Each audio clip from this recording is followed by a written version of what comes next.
आज दिन भर धूप नहीं निकली है। हार्ड कंपा देने वाली ठंड से सभी परेशान है। मोहनलाल जी, जो गांव का पुराना जमींदार है, अंगीठी के पास बैठा सोच में डूबा हुआ है। आज उसके मन में कुछ अलग तरह के विचार आ रहे हैं।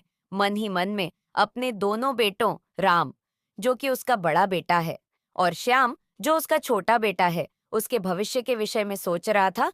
आज उसके मन में अपने दिवंगत पत्नी से संबंधित सभी घटनाएं, मृत्यु से लेकर अब तक की सारी घटनाएं एक एक करके उसके दिमाग में घूम रही थी कि कैसे उसने अपने दोनों बेटे को माँ और पिता दोनों का प्यार देकर अब तक संघर्ष किया है।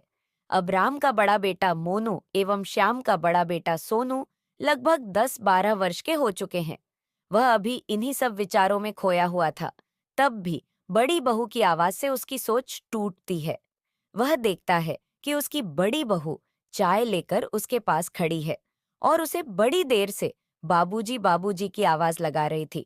मोहनलाल जी चाय लेते हैं और उसे पीने लगते हैं। तभी गांव के कुछ बुजुर्ग व्यक्ति उसकी खैरियत पूछने उसके घर आ जाते हैं, क्योंकि कुछ दिनों से जमींदार के स्वास्थ्य ठीक न होने के कारण घर से बाहर नहीं गया था। जमींदार अपनी बड़ी बहू को आवाज देता है कि बहू कुछ चाय और बना लो। सभी लोग आपस में बैठकर बातें करने लगते हैं। थोड़ी देर में ही बड़ी बहू चाय के साथ पकौड़ियाँ भी ले आती है। सभी लोग गर्मा गर्म पकौड़ी और चाय का आनंद लेते हुए आपस में बात करने लगते हैं। बात करते करते कब रात के 8 बज गए, किसी को पता ही नहीं चला। जैसे ही एक बुजुर्ग की नजर सामने दीवार पर लगी, घड़ी की तरफ गई तो उसने कहा, जमादार जी, अब आप हमें आज्ञा दो। काफी समय हम लोगों ने आपका ले लिया। इस पर जमींदार ने कहा, कोई बात नहीं। आजकल कहाँ किसी के पास इतना वक्त है कि कहीं बैठने का। आप लोगों के यहाँ आने के लिए और मेरे लिए इतना समय देने के लिए आप सभी को बहुत बहुत धन्यवाद। उसके बाद सभी लोग अपने अपने घर चले जाते हैं। मोहनलाल जी अब बूढ़े हो चुके हैं। शायद उन्हें अब यह आभास भी होने लगा है कि अब उनके गिनती के दिन शेष रह गए हैं। सभी के जाने के बाद उनके बेटे पिता के पास आकर बैठ गए और बातें करने लगे। तभी जमींदार ने अपने दोनों बेटों से कहा कि बच्चों, में अब कम समय का मेहमान हूं तुम्हारा और मेरा साथ अब और ज्यादा दिनों तक नहीं चल पाएगा। इसलिए मेरी अंतिम इच्छा है कि तुम दोनों भाई जैसे अब तक राम लक्ष्मण की तरह रहते आए हो, ऐसे ही आगे भी तुम्हारा प्यार बना रहे। तुम दोनों के बीच में कभी भी किसी बात को लेकर आपस में मतभेद ना हो। इसलिए मेरी सारी संपत्ति का बंटवारा तुम दोनों भाई मेरे सामने ही कर लो। पिता के मुंह से ऐसी बातें सुनकर दोनों भाई व्याकुल हो उठे और पिता के पास आकर उनके दोनों हाथ पकड़कर रोने लगे। और रोते हुए बड़े बेटा राम कहने लगा कि पिताजी, आपने हमें बचपन से लेकर आज तक माँ की कमी कभी महसूस नहीं करने दिया, और आज आप भी हमें छोड़ने की बात कर रहे हैं। पिताजी, हम लोग आपके बिना नहीं रह पाएंगे। आपको कुछ भी नहीं होगा बच्चों को। गले लगाते हुए जमींदार ने कहा, बेटा, यह तो प्रकृति का नियम है। जो आया है उसे एक दिन अवश्य जाना पड़ता है। पहले मैं भी यही समझता था कि तुम्हारी माँ के जाने के बाद में दोनों बेटों की परवरिश अच्छे से कर भी पाऊंगा कि नहीं, लेकिन तुम्हारी माँ ने जाने के बाद भी मुझे जीने का साथ देती रही, और आज मेरे दोनों बेटे बहुत ही होशियार हो गए हैं। अब मैं आराम से जाकर तुम्हारी माँ से कह सकूंगा कि मैं तुम्हारे दोनों बेटे और दोनों बहू को हंसाता खेलते छोड़कर आया हूँ। इसलिए मेरी आखिरी इच्छा पूरी करने के लिए तुम दोनों भाई मेरे सामने ही सारी संपत्ति को 2 हिस्सों में अभी बांट लो।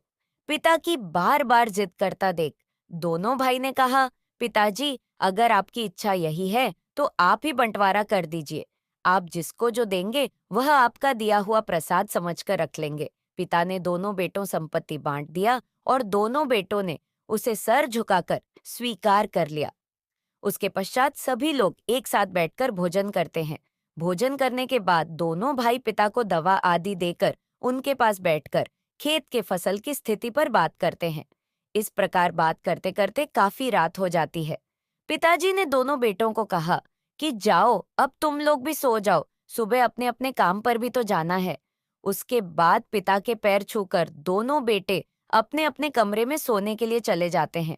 सुबह जब बड़ा बेटा पिताजी के पैर छूने उनके पास आया तो देखा है कि पिताजी के हाथ पर डीले पड़ चुके थे। बड़ा बेटा राम यह देखकर उनसे चिपक कर जोर जोर से रोने लगता है। बड़े बेटे के जोर जोर से रोने की आवाज सुनकर सारा परिवार इकट्ठा हो गया। थोड़ी देर में कई पड़ोसी भी आ जाते हैं। पड़ोस के कुछ बुजुर्ग व्यक्तियों ने दोनों बेटों को दिलासा दिया और आगे क्रियाकर्म की तैयारी करने को कहा। दोनों बेटों ने मिलकर पिता की क्रियाकर्म आदि सब विधि विधान से संपादित किया। पिताजी के गुर्जर जानने के कुछ दिनों बाद छोटे बेटे श्याम की पत्नी ने अपने पति से कहा, क्यों ना हम लोग अपने गांव के संपत्ति को बेचकर शहर में एक नया घर खरीद लेते हैं और शहर में रहने से मोनू की पढ़ाई बहुत अच्छी तरह से हो जाएगी। श्याम ने कहा कि इसके लिए बड़े भैया से भी पूछना पड़ेगा। इस पर पत्नी ने कहा कि बड़े भाई क्यों चाहेंगे कि आपका बेटा शहर के अच्छे स्कूल में पढ़े। वह तो यही चाहेंगे कि हमारा मोनू भी उनके बेटे सोनू की तरह गांव के छोटे स्कूल में पढ़े। मोनू को भी गांव का स्कूल पसंद नहीं है। आज जिनके पास कुछ भी नहीं है, उनके बेटे भी शहर में पढ़ रहे हैं और हम लोग इतने बड़े जमींदार होते हुए भी अपने बच्चों को शहर में नहीं पढ़ा पा रहे हैं। इस प्रकार पत्नी और बेटे की जिद को देखकर श्याम ने कहा, ठीक है, कल सुबह बड़े भैया से बात करके देखते हैं। अगर वह कहेंगे तब भी शहर चलने की सोचेंगे। इतना कहकर वह सो गया। सुबह जब उठा तो पत्नी फिर से टेप रिकॉर्डर की तरह वहीं से बजना शुरू हो गई। मैं जहां से रात में बंद हुई थी, श्याम कमरे से निकलकर बड़े भाई के पास जाकर बैठ जाता है और बहुत ही संकोच के साथ भाई से पत्नी वाली बात कह देता है। राम छोटे भाई की बात सुनकर प्रसन्नता पूर्वक कहता है कि यह तो बहुत अच्छी बात है। अगर मोनू का मन शहर के स्कूल में पढ़ने का है तो उसे शहर में अवश्य पढ़ाएंगे।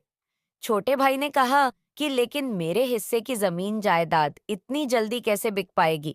बड़े भाई ने कहा, अरे पगले, मोनू को पढ़ाने के लिए पूर्वजों की संपत्ति बेचने की क्या आवश्यकता है। मोनू को तो हम दोनों भाई मिलकर शहर में पढ़ाई करा ही सकते हैं। इतने में श्याम की पत्नी बोल उठी, भाई साहब, हम लोग सोच रहे हैं कि शहर में ही जाकर जब यहाँ रहना ही नहीं है तो यहाँ संपत्ति रखने का क्या फायदा। बड़े भाई को अब समझ में आ गया कि अब कुछ भी समझाने से कोई भी फायदा नहीं। इन लोगों ने शहर जाने का मन पूरी तरह से बना लिया है। उसने श्याम से कहा कि आज जरा गांव में जाकर जमीन के भाव पूछना कि इस समय गांव के जमीन के क्या भाव है चल रहे हैं, लेकिन यह किसी से मत बताना कि तुम ये सब क्यों पूछ रहे हो। छोटे भाई ने वैसा ही किया जैसे बड़े भाई ने कहा था। उसने जाकर गांव के कई लोगों से जमीन के भाव पूछे और घर वापस आ गया और घर आकर पत्नी को सारी बात बता दी। उसकी पत्नी ने तुरंत पेन और कागज लेकर अपने हिस्से की पूरी संपत्ति का हिसाब लगा लिया और पति को बताया कि हमारी पूरी संपत्ति लगभग 70 लाख किया। अगर हमें 70 लाख रुपए मिल गए तो इसमें हम शहर में अच्छा मकान भी ले लेंगे और मोनू के पढ़ाई भी शहर के सबसे अच्छे स्कूल में हो जाएगी।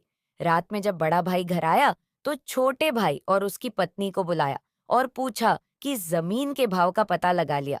इससे पहले ही छोटा भाई कुछ कहता कि उसकी पत्नी बीच में ही बोल पड़ी और कहा कि भाई साहब, हमारे हिस्से की पूरी संपत्ति 70 लाख रुपए की है। बड़े भाई ने कहा कि आप लोग बैठो, मैं 2 मिनट में आता हूँ। इतना कहकर वह अपने कमरे में गया और रुपयों से भरा बैग लेकर बाहर निकाला और छोटे भाई को रुपए से भरा बैग पकड़वाते हुए कहा कि गिनती कर लेना, पूरे 70 लाख रुपए हैं। छोटे भाई ने कहा कि भैया, अभी जमीन की रजिस्ट्री तो किया नहीं, तो यह पैसे इतनी जल्दी कहाँ से आ गए। तो बड़े भाई ने कहा कि तुम्हारी भाभी के गहने थे, कुछ मेरे पास और कुछ लोगों से कर्जा ले लिया। भाई, तुझे शहर भी तो जल्दी जाना है। अगर लेट हो जाएगा तो मोनू का एडमिशन भी अच्छे स्कूल में नहीं हो पाएगा। इसलिए मैं जल्दी से जल्दी सारा पैसा इंतजाम कर लिया। रही बात रजिस्ट्री की, तो उसकी कोई जरूरत नहीं। रजिस्ट्री में भी रुपए क्यों बर्बाद किए जाएंगे। अगर तुम्हारी इच्छा है तो स्टैम्प या किसी सादे कागज पर जो लिखना चाह लिखकर अपनी भाभी को दे देना। छोटे भाई ने कहा कि भैया, यह तो गलत बात है। अगर आप रजिस्ट्री जरूर करवा लो। रही बात पैसों की, तो इन्हीं पैसों में से रजिस्ट्री हो जाएगी, आपको अलग से खर्च करने की जरूरत नहीं है। बड़े भाई ने कहा कि नहीं, इसकी कोई जरूरत नहीं है, जितना मैंने कहा है इतना कर दो। श्याम ने अगले दिन तहसील से एक स्टैम्प लाकर सब कुछ उसमें लिखकर अपने और अपने पत्नी और बेटे सभी के हस्ताक्षर अंकित कर स्टाम्प भाभी को देकर शहर चला गया। श्याम ने शहर में आकर एक अच्छा सा मकान खरीद लिया और मोनू का नाम भी एक अच्छे स्कूल में लिखवा लिया। खुद भी एक कंपनी में अच्छे पद पर काम करने लगा। अब उसकी जिंदगी खूब आराम से बीतने लगी। इस तरह कई वर्ष बीत गए। एक दिन बड़े भाई शहर में किसी काम से आए तो सोचा कि क्यों ना मोनू से भी मिलते चलो। कई वर्ष हो गए हैं, उसका कोई हालचाल नहीं मिला है और मोनू को भी देखने की बहुत इच्छा हो रही है और इस समय गर्मी भी बहुत है। इसी बहाने थोड़ा समय भी श्याम के घर पर बीत जाएगा और फिर शाम वाली बस से गांव वापस चला जाऊंगा। यही सब सोचकर राम अपने छोटे भाई के मकान के तरफ पैदल ही चल पड़ा। रास्ते में उसे प्यास बहुत अधिक लग रही थी, लेकिन उसने सोचा कि अब कहीं पानी नहीं पीऊंगा, अब तो अपने मोनू के हाथ से ही पी लूंगा। इसीलिए उसने रास्ते में कहीं एक गिलास पानी भी नहीं पिया। जैसे ही वह श्याम की कॉलोनी में प्रवेश किया, श्याम की पत्नी ने उसे छत से ही देख लिया और अपने मन में ही कहा कि अरे बड़े भैया, यहाँ क्यों आ रहे हैं? कहीं इस वर्ष बारिश कम हुई है और फसल सब सूख गई है, इसलिए परेशान होंगे और हमारे पास कुछ मांगने के लिए आए होंगे। वह जल्दी जल्दी छत से नीचे उतरी और नीचे आकर अपने बेटे मोनू से सारी बात बताई कि बड़े भैया आ रहे हैं, जरूर कुछ ना कुछ मांगने आए होंगे। चलो चुपचाप सब सो जाते हैं। हम लोग दरवाजा ही नहीं खोलेंगे तो थोड़ी देर में दरवाजा खटखटाकर वापस गांव लौट जाएंगे। थोड़ी देर में राम श्याम के मकान के पास आकर दरवाजा खटखटाना लगा, लेकिन अंदर से कोई भी आवाज नहीं आ रही थी और मोनू मोनू पुकारते पुकारते उसका गला भी सूख गया था। काफी देर तक दरवाजा खटखटाना के बाद भी किसी की आवाज अंदर से नहीं आई और ना ही कोई दरवाजा खोलने आया। तो बड़े भाई ने सोचा कि शायद सभी लोग इस समय सो रहे होंगे, नहीं तो अब तक मोनू दौड़कर मेरे पास आ जाता। मैं ही गलत समय पर आ गया हूँ, इस समय उन्हें सोते में उठाना ठीक नहीं होगा। यह सब सोचकर गांव जाने के लिए मुड़ता है तो उसकी नजर कॉलोनी के अंदर लगे हैंडपंप पर जाती है। राम ने कॉलोनी के हेड पंप से अपनी प्यास बुझाई और वापस गांव चला गया। रात जब श्याम ऑफिस से घर आया तो मोनू उसे खूब मजे लेकर सारी बातें बताने लगा कि आज ताऊ जी घर पर आए थे कुछ मांगने के लिए, लेकिन मैं और मम्मी ने दरवाजा ही नहीं खोला और वह काफी देर तक दरवाजा खटखटा और उसके बाद गांव वापस चले गए। इतना सुनकर श्याम अपनी पत्नी और बच्चे के ऊपर चीख उठा कि तुम लोग ऐसा कैसे कर सकते हो? बड़े भैया बाहर से पुकारते रह गए और तुम लोगों ने दरवाजा ही नहीं खोला। पत्नी भी उल्टा पति के ऊपर गुस्सा करते हुए कहा कि गांव में पड़े रहने के लिए हम लोगों ने तो नहीं कहा था, वह लोग अपनी खुशी से गांव में हैं तो कष्ट भी अकेले भुगते, हमें कष्ट देने क्यों शहर में आ गए? हमारे पास इतने पैसे नहीं है कि हम सभी के मदद करते रहे। श्याम खून का घूंट पीकर चुपचाप दूसरे कमरे में चला गया। उधर माँ बेटे में अपने अपने कमरे में सोने चले गए। इस प्रकार धीरे धीरे कई वर्ष बीत गए। अब तो मोनू की शादी भी हो चुकी थी और उसके एक बेटा भी है। सभी उससे प्यार से मंकू बुलाते हैं। श्याम भी अब स्वास्थ्य की वजह से ऑफिस जाना बंद कर दिया है। मोनू अब एक बड़ी कंपनी का मैनेजर है। अब वह बहुत अच्छा वेतन पा रहा है। अब सब कुछ बदल चुका है। केवल एक घर ही है जो अभी पुराना है और वह भी अब ओल्ड फैशन का हो चुका है। मोनू की पत्नी बार बार नया मकान लेने की जिद करती है। मोनू ने एक दिन पत्नी की बात से तंग आकर नया मकान लेने का विचार करके अपने पिताजी और माताजी के पास गया और कहने लगा कि पिताजी, अब यह घर छोटा पड़ रहा है, क्यों ना हम लोग इसे बेचकर एक बड़ा मकान ले लेते हैं। इस मकान को बेचने से कुछ पैसे मिल जाएंगे और जो कुछ कम पड़ेगा वह मैं अपनी नौकरी पर लोन लेकर चुका दूंगा। माता पिता ने बेटे की बात मान ली और कहा कि बेटा रहना तुम ही लोगों को है, हम लोगों का समय तो बीत चुका है, तुम जैसा चाहो वैसा करो। पिता की सहमति मिलने से ही मोनू तुरंत एक नया मकान बुक करवा लिया और बहुत जल्दी पुराने मकान को बेचकर नए मकान में प्रवेश कर लिया। श्याम और उसकी पत्नी जब नए मकान में पहुंचे तो उनकी बहू और पोते ने नए घर का एक एक कमरा दिखाने शुरू किया और सभी कमरों में क्या रहेगा वह भी बताते जा रहे थे। जब सारा मकान दिखा दिया तो दादी माँ ने मंकू से कहा, मंकू बेटा, आपने सारा घर मकान तो दिखा दिया, लेकिन ये नहीं बताया कि तुम्हारे दादा और दादी का कमरा कौन सा है। ये सुनते ही मंकू तुरंत बोल पड़ा कि आप लोगों के लिए तो मम्मी पापा ने एक बहुत बड़ा घर देखा है, जिसमें ढेर सारे कमरे हैं और उसमें सभी के दादा दादी रहते हैं। मेरे एक दोस्त के भी दादा दादी वहीं रहते हैं। हम लोग कल ही वहां गए थे आप लोगों के लिए नया मकान देखने। मंकू इतना कहते ही मंकू की मम्मी का सर शर्म से नीचे झुक गया। अब वह अपने ससुर और सासू माँ के नजरें नहीं मिला पा रही थी। इसकी खींच मिटाने के लिए वह मंकू को पीटते हुए दूसरे कमरे में लेकर चली गई।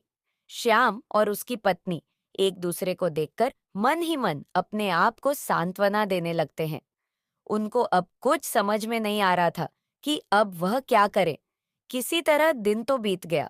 रात में दोनों की इच्छा जी भरकर रोने की कर रही थी, लेकिन पत्नी शर्म के कारण पति के सामने नहीं रो पा रही थी और पति गुस्से के कारण। अंत में श्याम अपने आप को समझाते हुए अपने पत्नी से कहा कि अब तुम्हें अपने किए की याद आ रही होगी, लेकिन अब पछताने से कोई फायदा नहीं है। अब स्थिति हमारे हाथ से निकल चुकी है। कल सुबह होते ही घर से चलने की तैयारी कर लो। सुबह होते ही अपने आप निकल चलते हैं, नहीं तो बहू और बेटा चुपचाप छोड़ आएंगे तो ज्यादा अपमानजनक होगा। इतना कहकर श्याम दूसरी तरफ मुंह करके लेट गया।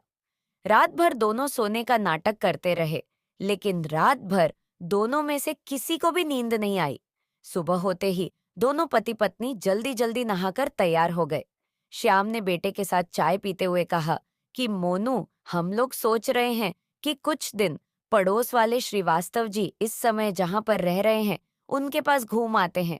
सुना है कि वहां पर लोगों की बहुत सेवा होती है और उन लोगों को वहां बहुत सारी सुविधाएं दी जाती हैं। बेटा तू भी चल, कुछ दिनों के लिए हमें वहां छोड़ा। इतना सुनते ही बेटा और बहू मन ही मन बहुत प्रसन्न हुए।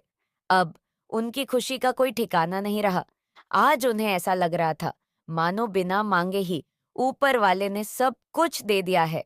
मोनू ने पत्नी से कहा कि जल्दी से माँ और पिता के लिए भोजन तैयार कर दो। मैं ऑफिस जाते वक्त इन लोगों को श्रीवास्तव जी वाले अपना घर में कुछ दिनों के लिए छोड़ाऊंगा। पत्नी भी खुश होकर भोजन में कई तरह की चीज बनाकर ले आई और सभी लोगों ने एक साथ भोजन किया। आज बहुत दिनों बाद घर में इतनी खुशी का माहौल था। भोजन करने के बाद मोनू चौराहे से जाकर एक ऑटो बुक कर ले आता है और माँ और पिताजी, बहुत आवश्यक मीटिंग है इसलिए मैं नहीं चल पाऊंगा। इस रिक्शा वाले को सब कुछ समझा दिया है कि आप लोगों को श्रीवास्तव जी वाले अपना घर में छोड़ आएगा। पिताजी ने कहा, कोई बात नहीं बेटा, हम लोग इस ऑटो से चले जाएंगे। इतना कहकर वह लोग ऑटो में जाकर बैठ गए।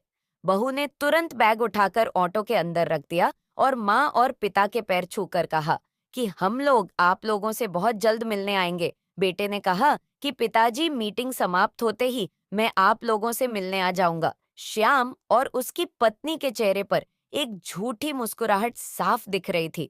वह लोग बार बार मंकू को प्यार कर रहे थे। उनके इस व्यवहार से स्पष्ट दिख रहा था कि उनकी इच्छा अपना घर में जाने की बिल्कुल ही नहीं थी, परंतु वह लोग मजबूर थे। जाने से पहले दादा दादी ने अपने पोते को ढेर सारा प्यार और आशीर्वाद दिया। इसके बाद ऑटो वालों ने अपना ऑटो स्टार्ट किया और अपना घर के लिए चल दिया। घर से कुछ दूर निकलने पर दोनों पत्नी एक बार फिर गमों की दुनिया में गोते लगाने लग गए। लगभग 45 मिनट बाद ऑटो के बंद होते ही दोनों अपने गमों की दुनिया से बाहर आते हैं और श्याम कहता है कि भाई, आ गया क्या अपना घर? ड्राइवर ने जवाब दिया, जी साहब आ गया। इसके बाद दोनों पति पत्नी ऑटो से उतरकर अपना घर के स्वागत कक्ष तक पहुंचाते हैं। ड्राइवर भी बैग लेकर दोनों को स्वागत का छोड़ने आता है और उसके बाद दोनों पति पत्नी से विदा लेकर कहते हुए कि क्या जमाना आ गया है, और वह चला जाता है। श्याम और उसकी पत्नी जब स्वागत कक्ष पर पहुंचे और अपना नाम बताया तो स्वागत कक्ष वाले ने तुरंत जवाब दिया कि अंकल जी, आपका नाम पहले से ही लिखा हुआ है। आप लोग अंदर चले आइए, वहां आपको सब कुछ विस्तार से बता दिया जाएगा। दोनों पति पत्नी हैरान होकर एक दूसरे को देखने लगते हैं, लेकिन चाहकर भी एक दूसरे से कुछ नहीं कह पा रहे थे। उसके कुछ देर बाद अपना घर के इंचार्ज आ गया उन्होंने दोनों का अपना घर वृद्धाश्रम के नियमों अनुसार स्वागत किया और वहां पर उपलब्ध सभी सुविधाओं से अवगत कराया। उसके बाद दोनों पति पत्नी अपने कक्ष की ओर चले गए। इस प्रकार श्याम और उसकी पत्नी को वृद्ध आश्रम में रहते हुए काफी समय हो गया। मोनू और उसकी पत्नी ने आज तक अपने बूढ़े माता पिता की कोई खबर नहीं ली।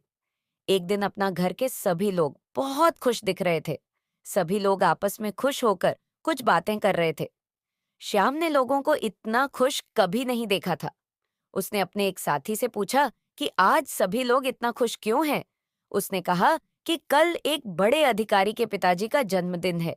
वह अधिकारी पिछले कई वर्षों से इस वृद्ध आश्रम में आकर अपने पिता के हाथों 5 स्टार होटल का खाना एवं सभी लोगों के लिए कुछ ना कुछ उपहार बंटाते हैं। वह अधिकारी और उनके पिता कल फिर इस आश्रम में आ रहे हैं, इसलिए सभी इतने खुश हैं कि पूरे वर्ष में एक बार हम लोगों को 5 स्टार होटल का भोजन बड़े प्यार और अपनापन के साथ नसीब होता है। इतना सुनकर श्याम की आंखों में आंसू आ जाते हैं और वह फिर से अपने बेटे मोनू के विषय में सोचने लगते हैं। दूसरे दिन सभी वृद्ध आश्रम के लोग नहा धोकर नए कपड़े पहनकर तैयार हो जाते हैं।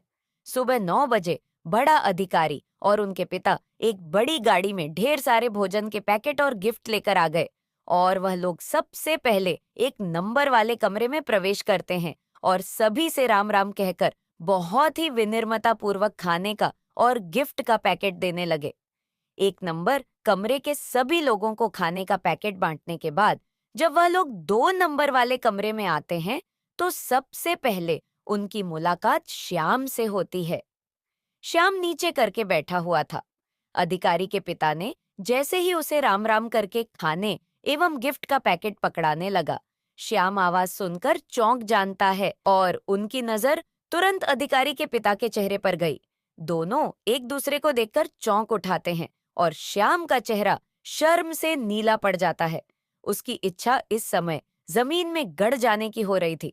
अधिकारी के पिता के आंखों से आंसुओं के धारा निकल पड़ती है। वह बड़ा अधिकारी पिता के साथ साथ हाथ जोड़कर रोता जा रहा था, क्योंकि सामने वाला व्यक्ति कोई और नहीं, खुद उसका सगा चाचा था। बड़े भाई ने रोते हुए श्याम को अपने गले से लगा लिया और कहा कि श्याम, तू यहाँ पर है, तूने मुझे कभी बताया भी नहीं। अरे पगले, तूने मुझे इस लायक भी नहीं समझा कि अपने बड़े भाई को एक बार याद कर ले। अरे तेरा गांव में सब कुछ आज भी वैसा ही है जैसा तू छोड़ कर आया था। तेरे हिस्से की जमीन घर सब पर आज भी तेरा ही नाम है। इतनी बड़ी संपत्ति का मालिक आज इस हालत में है। इतना सुनते ही श्याम अपने बड़े भाई से चिपककर बच्चों की तरह रोने लगा। दोनों भाइयों को इस तरह चिपककर रोते देखकर पूरा वृद्ध आश्रम आंसुओं के सलाव में डूब गया। काफी देर बाद दोनों भाई सामान्य स्थिति में आते हैं। उसके बाद लोगों को गिफ्ट और खाने का पैकेट राम और श्याम एवं उसकी पत्नी के हाथ से बंटवाता है। श्याम की पत्नी, जो किसी से नजर नहीं मिल पा रही थी, कुछ दूर जाकर अकेले में बैठकर रोने लगती है। सोनू अधिकारी उसके पास खाने का पैकेट लेकर जाता है और कहता है कि चाची, मुझे बहुत जोर से भूख लगी है। बहुत दिन हो गए हैं आपके हाथों से खाना खाए हुए। आज एक बार फिर मुझे अपने हाथों से खाना खिला दो। इतना सुनते ही चाची सोनू को गले लगाकर और तेजी से रोने लगती है। उसे देखकर ऐसा लगता है कि आज अपने सारी गलतियों को इन आंखों से धो देना चाहती है। इसके बाद सोनू चाची के हाथ से खाना खाता है और अपने हाथ से चाची को खाना खिलाता है। दोनों लोग खाना खाते खाते रोते जा रहे थे। उधर दोनों भाइयों की स्थिति भी कुछ इसी तरह की थी। वह दोनों भाई भी एक दूसरे को खाना खिला रहे थे और दोनों रोते भी जा रहे थे। दोनों भाइयों का ऐसा प्रेम देखकर वृद्ध आश्रम के सभी लोग भाव विभोर होकर रोने लगते हैं और सोचते हैं कि इस दुनिया में एक भाई ऐसा भी है। इस प्रकार भोजन करने के बाद राम ने अपने बेटे से कहा कि जाओ चाचा, चाची के बैग उठाकर ले आओ और जो भी वृद्ध आश्रम के कक्ष कार्रवाई हो उसे पूरा करो। सोनू तुरंत जाकर वृद्ध आश्रम की कार्रवाई पूरी की। चाचा चाची के बैग लाता है और उन्हें गाड़ी में रखवा देता है। श्याम और उसकी पत्नी शर्म की वजह से अब गांव नहीं जाना चाहते थे, लेकिन श्याम के लिए बड़े भाई का आदेश आज भी ब्रह्म वाक्य था। वह चाह कर भी बड़े भाई की बात को नहीं काट सकता और बड़े भाई के साथ गाड़ी में जाकर बैठ गए और सभी लोग गांव के लिए निकल पड़े। गांव पहुंचकर श्याम देखता है कि वहां अभी उसका कमरा एक एवं उसका सारा सामान जैसा छोड़कर गया था, वहीं पर वैसा ही रखा हुआ है। उन्हें देखकर ऐसा लग रहा था मानो किसी ने बड़े प्यार से उनकी देखभाल करता रहा है। घर पहुंचते ही राम की पत्नी एवं सोनू की पत्नी और बच्चों ने इस सम्मान के साथ उनका स्वागत किया कि उन्हें ऐसा लगा कि जैसे यह लोग उनसे कभी दूर नहीं हुए थे। उन लोगों का इस प्रकार का व्यवहार देखकर श्याम और उसकी पत्नी दंग थे और मन ही मन शर्मिंदा भी हो रहे थे। सभी लोगों से इतना प्यार पाकर उन लोगों का जीवन एक बार फिर खुशियों से महकने लगा। इस प्रकार धीरे धीरे लगभग 5 वर्ष बीत गए। एक दिन राम अपने बेटे सोनू के साथ अस्पताल में अपना रूटीन चेकअप कराने गया हुआ था। अस्पताल के अंदर प्रवेश करते हुए वह लोग देखते हैं कि एक व्यक्ति जिसकी गोद में एक लड़का है, वह एक औरत के साथ डॉक्टर के पास गिड़गिड़ाते हुए उसके पैर छू रहा था। वह डॉक्टर ने उसे मना करते हुए अपने चैम्बर में चला गया। अस्पताल का स्टाफ उस व्यक्ति को पकड़कर गेट के बाहर के तरफ ला रहे थे। राम ने यह सब देखा नहीं जा रहा था। उसने उसे व्यक्ति से पूछा कि क्या हुआ है इस बच्चे को। जैसे ही उस व्यक्ति एवं राम का चेहरा एक दूसरे की तरफ मुड़ता है तो दोनों आश्चर्यचकित रह जाते हैं। राम कहता है, मोनू बेटा, तुम मोनू राम के चरणों में गिर पड़ता है और कहता है कि ताऊ जी मेरे बेटे को बचा लो, इसके दिल में छेद है, आज इसका ऑपरेशन होना है, मेरे पास कुछ पैसे कम है, इसलिए डॉक्टर इसका ऑपरेशन नहीं कर रहे हैं।